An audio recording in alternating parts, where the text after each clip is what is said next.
Hello, everybody. I'm Diana Brodeen, the Assistant Director of the Foil and Specialty Effects Association. I am here today with Deborah Corn. Deb is the intergalactic ambassador to the Printverse at the Print Media Center. She hosts podcasts from the Printverse, hosts Print Chat every Wednesday on Twitter, is founder of International Print Day, is the creator of Project Peacock, and has two LinkedIn groups, the Print Production Professionals Group and Girls Who Print. She has more than 25 years of experience working in advertising, brand and corporate print production, and currently works behind the scenes with printers, helping them form meaningful relationships with customers, industry suppliers, events, and organizations. Through PrintMediaCentr.com and her social channels, Deb engages with more than 150,000 print and marketing professionals on an ongoing basis. And today she's here to hang out with us and share some of her insights. Deb, how are you? I'm fantastic. Thank you so much, Diana, for having me. Shout out to FSEA. We will be together again next year, hopefully, and don't have to do this. Absolutely. I am ready for in-person events again. So Deb, I have a few questions for you because you are kind of the print and marketing guru, especially when it comes to this industry. And we have had a weird year, right? Yeah. So for all of our FSEA members, for printers, for binderies, finishing members, all of that, retaining current customers and finding new ones are at the top of the priority list. And especially in the print and packaging industry right now. So I've got a few questions for you. What can printers, print finishers, and binders do to expand their relationships with their current customers? That's a really great question. And this is a really good time to address that, especially if you have been unable to reach your customers during all of last year. Hopefully you were able to keep some sort of communication, but with people furloughed and, people consolidating and even some print shops closing and consolidating, it might have been difficult for you. So if you've already been doing it, then you're certainly in a better place.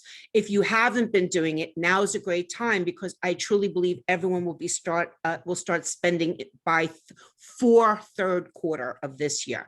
So the simplest thing you can do for customer retention is to basically generate more money from your customers, which helps your business. And it also, but in a way that has value to them, of course.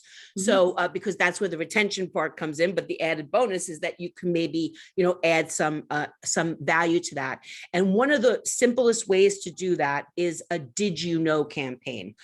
Whether you are a bindery or a trade show, a trade binder and bindery, and you want to, reach out to printers who are your customers and said, during the pandemic, maybe you got a new piece of equipment. It's very possible there was some good deals out there during the pandemic.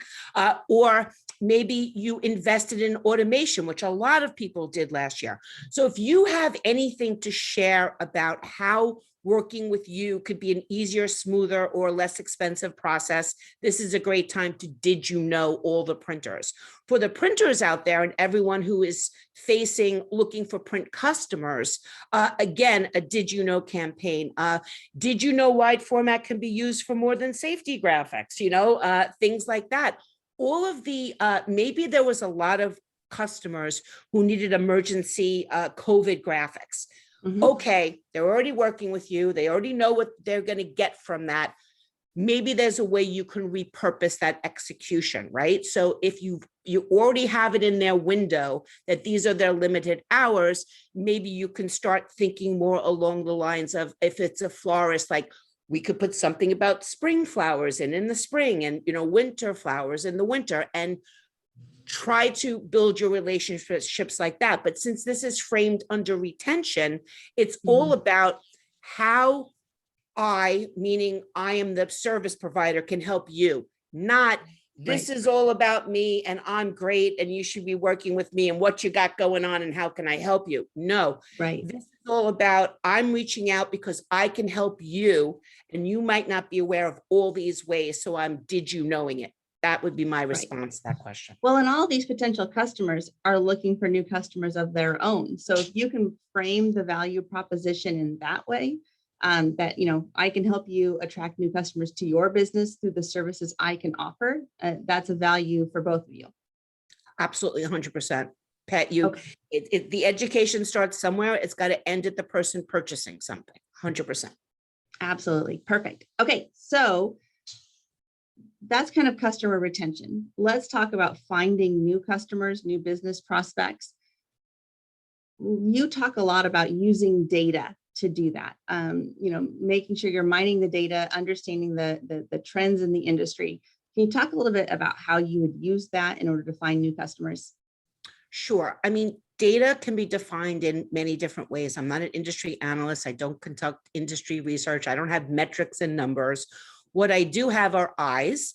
And with my eyes, I can drive around my own community and see all of the businesses that are struggling to reopen, or see all of the commercial real estate spaces that have a poor showing of, I can barely read the phone number of the person Right. I'm supposed to contact. There's a severe lack of QR codes in Windows. I don't see a lot of vehicle graphics. The lowest hanging fruit of how any printer out there could help a business reestablish itself. And certainly, talking about printers, utilizing, if you're in the United States, or I believe Canada has a program as well for every door direct mail, where you can tell everybody in the neighborhood you're open, what your new processes are, that you're safe, if you have a mask thing or you don't, staying out of that, but everyone has their own, rules about it. But whatever they are, people need to know if they're conducting business with you.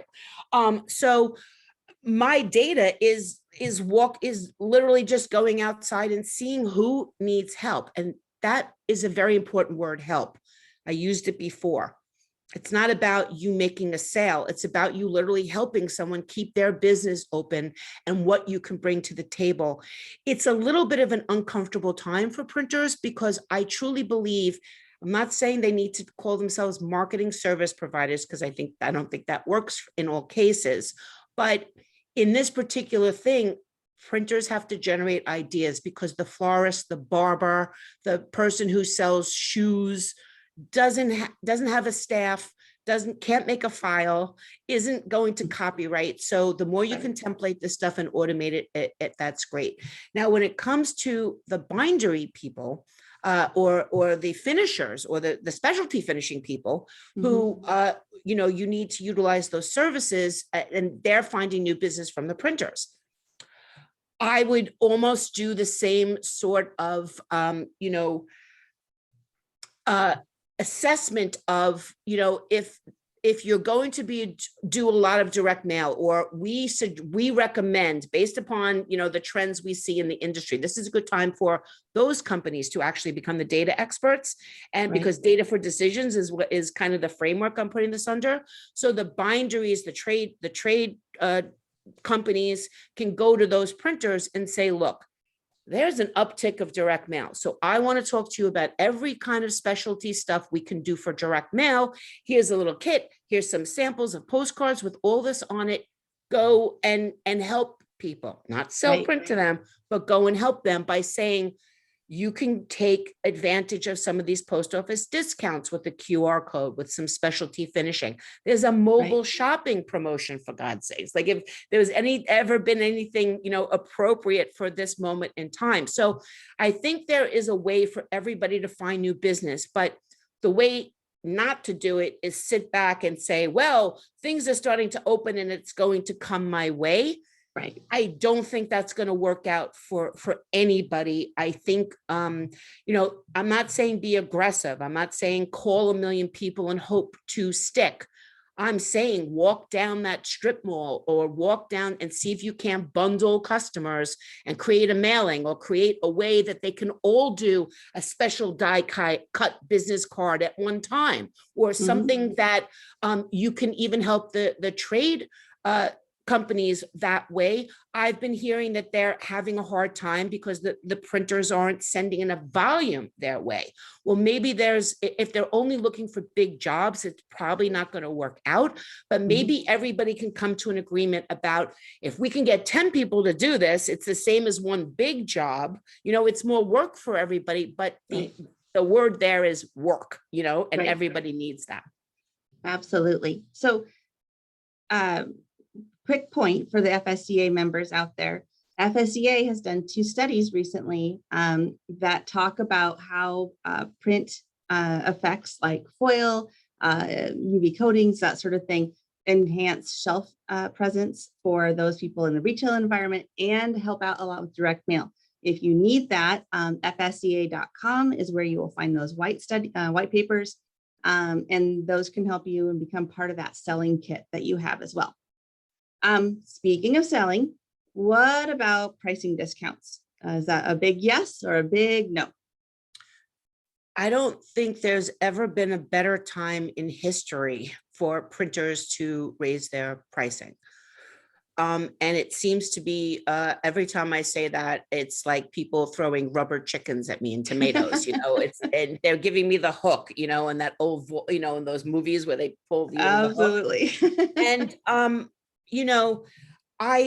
I say this very simply to them.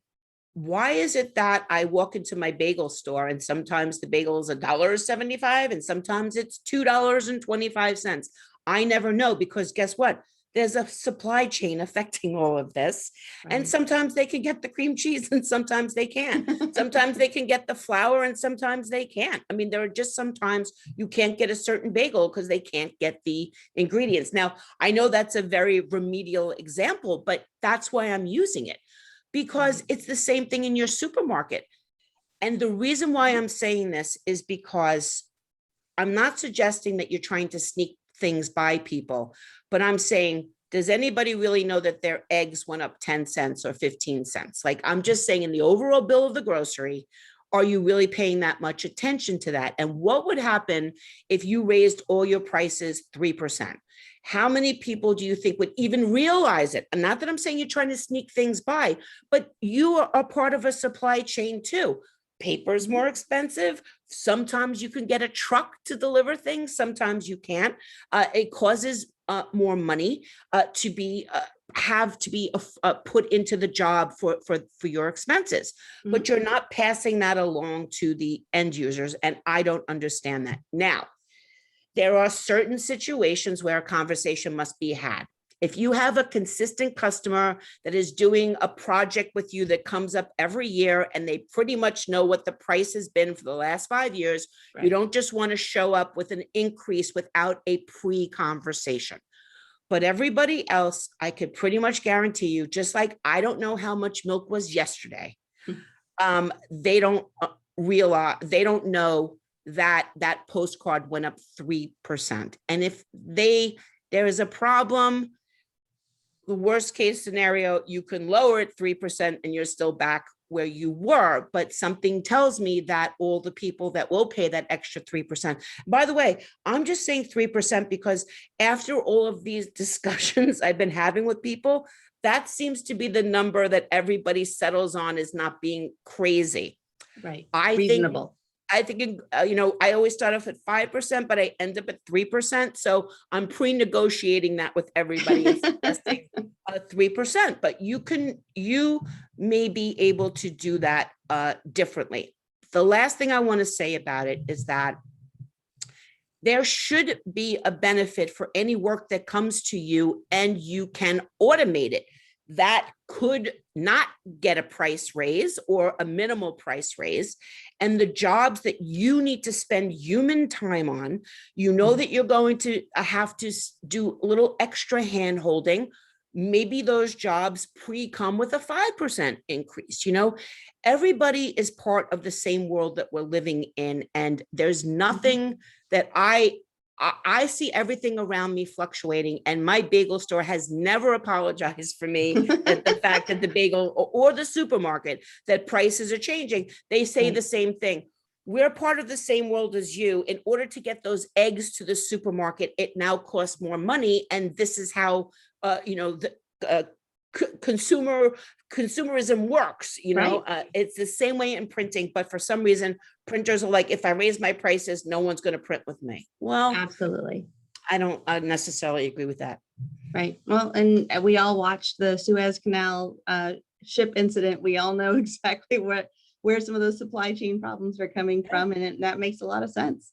Did you know, oddly enough, there was a giant shipment of garden gnomes on that boat, and it caused a shortage in the market? I mean, that was the strangest fact I heard. Of course, I heard there was toilet paper on the ship, and I went out and stocked up again because I was one of the people that paid $89 for 16 rolls of toilet paper when the pandemic started, because I didn't get the note about toilet paper. Oh my gosh, that's so crazy. So, we've all had a very interesting year, I think. I think the last year I'm done with interesting times, I think. So, Deb, you have an exciting new project. Project Peacock platform has just been launched, and you are using it to connect everyone. I love it. I love it. I love it. You're using it to connect everyone along the supply chain in the print and packaging industries. So I need you to tell me some more about what you're doing. Thank you so much for this opportunity. I did a little costume change while you were speaking. Project Peacock started in 2017 as a road show to do a show and tell to all the brands and agencies to show them the new opportunities with print. It went on for about a year and a half. It got too big to just be individual visits at offices, so I turned it into a print fair. We did 4 cities in America. We did Toronto. We were scheduled for 4 cities in the US in 2020. London and Mexico, as well as some student events. And needless to say, none of that happened. Wah, wah, sad trombone. So for 2020, now, also the weird thing that happened in there is that we actually did have a Drupa year, even though Drupa didn't happen, which still meant that the printing industry had prepared for it and was moving forward. And we lost a year last year, and I realized that the print customers were even further behind because now there was new technology out in the marketplace that they would have heard of, hopefully by now, by some of the printers who had adopted it. So because I wasn't going to invest in events without knowing what was going on this year, I created what is essentially the Project Peacock platform. It's one registration. It is basically an ecosystem, which I frame under get intel, get samples, get partners. And I'm telling the buyers out there, the print customers, don't search Google, search Peacock. What I was finding is that they were displaced from their office. There was printers that they didn't know where they were, or they weren't working with them anymore. They didn't have access to their internal purchasing systems. For whatever reason, they were doing a lot of searches on Google for what's the latest in direct mail. Now, I'm not saying there's anything wrong with that, but Google is then in charge of what the results are. And Google's going to put out the most read article, which, by the way, could be from 2016. That is of no help to anybody after a pandemic. So I wanted to create a space where the customers could learn directly from the manufacturers and the paper companies and software companies, by the way, marketing technology, people that can help prove the results for the marketing, back to the data for decisions point that I made before. And then this year, to kind of put the cherry on the ice cream sundae, I have been inviting printers who have the technology of the other partners to be in the platform. So if I'm a print customer from a brand or an agency or an association or whatever it might be, but I'm not talking about random people off the street. I'm talking about people with budgets who know how to purchase print.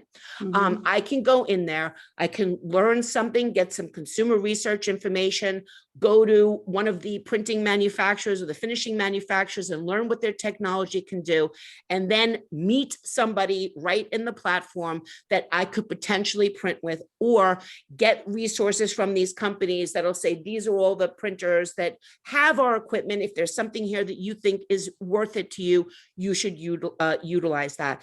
I'm working working with associations. I'm so proud that FSEA will be in there and have a booth. Yes. And, that helps create community awareness.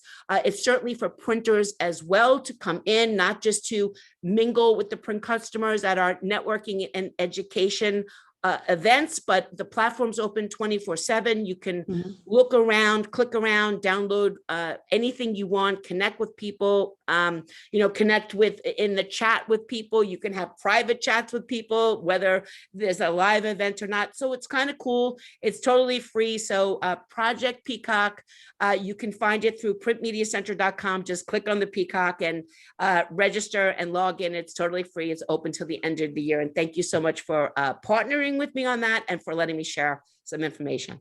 Absolutely. We are excited to see how the platform works and to connect with folks and tell them all about the cool specialty finishes that are available for their print projects and to promote our FSEA members as well. All right. Well, Deb, thank you so much for joining us today. I really appreciate it. You have a fabulous day. Thank you so much. And FSEA long and prosper, everybody.